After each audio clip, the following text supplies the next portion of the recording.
coffee? Cup of coffee, fantastic idea.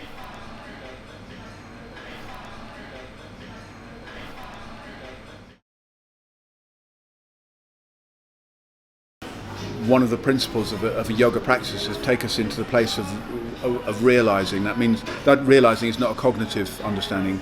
We start with a cognitive understanding, but we have this deep gut-based realization of how things really are. Yeah, and it's like every sinew and synapse, every cell of our body knows that there isn't two things anymore, and you can't behave like there are two things then.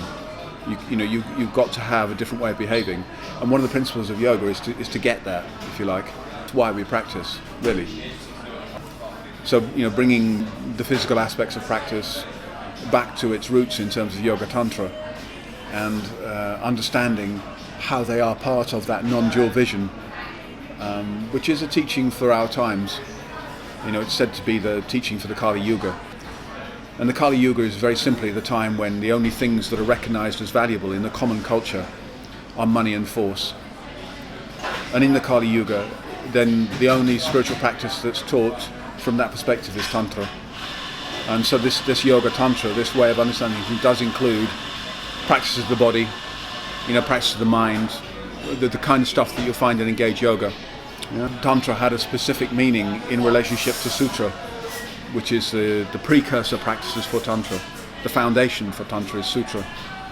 And Western practitioners are largely practicing from a place of Sutra and not understanding the practices of Tantra and what they actually mean. The Yoga-Sutra is about purity.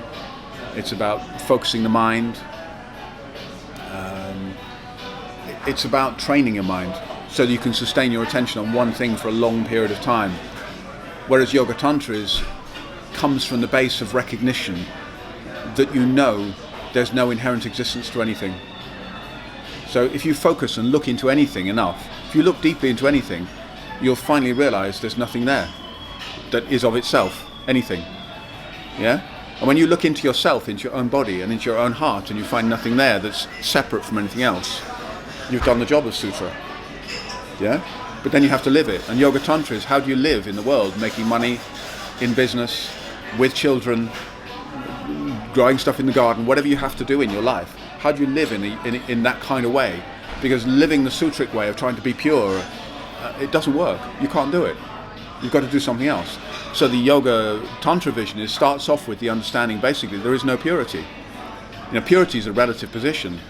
If it's all one, if it really is non-dual, there's no such thing as purity. There's no pure and impure, because if you're creating pure and impure, you created two things, two polarized places.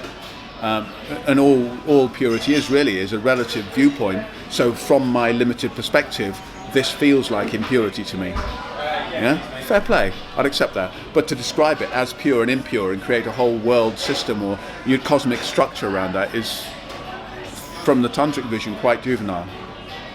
Yeah? That doesn't mean that you have to behave in certain ways, but it does mean that you drop that dichotomizing function as a way of trying to understand the universe. In other ways, you stop splitting God into pieces, or the goddess if you prefer. You stop cutting into pieces, good, bad, right, wrong, left, all that kind of stuff that we do, that cutting down. And so it's a much more honest, I believe, a much more deeply honest vision of how things really are and how we are. But it's harder.